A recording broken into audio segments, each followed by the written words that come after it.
राज जवळपास 1 वर्ष झालं मला कुठलाही जॉब नव्हता.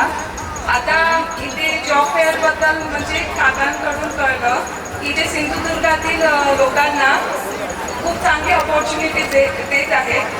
जे त्यांना कॉलेजमध्ये जाऊन प्लेसमेंट द्यावी लागत होती ते एकाच ठिकाणी कंपनी एकत्र होऊन तिथे इंटरव्ह्यू देण्याचा जो संधी भेटला आहे खूपच चांगला. एक्सपिरियन्स पण माझ्याकडे आता 3 वर्षाचा एक्सपिरियन्स आहे. मला विश्वास करा म्हणजे मेसेज माझ्यापर्यंत पोहोचला की इथे 16 आहे म्हणून मी तिथे अप्लाय करण्यासाठी आलो. पण मला माहीत नव्हतं की ते माझं सिलेक्शन होणार, पण माझं आता सिलेक्शन झालं. तर ते विशाल सरांचं पण धन्यवाद. मला असं वाटत नव्हतं की सरांना असं फेस टू फेस बोलणार, टेजवर येऊन पण मी सरांशी बोलणार असं वाटलं पण नव्हतं. पण मला आता प्रत्यक्ष त्यांचं हे झालं. सर धन्यवाद, म्हणजे तुम्ही मला एवढं जॉबसाठी हे केल्याबद्दल. इस दर से कोई मायूस नहीं जाएगा.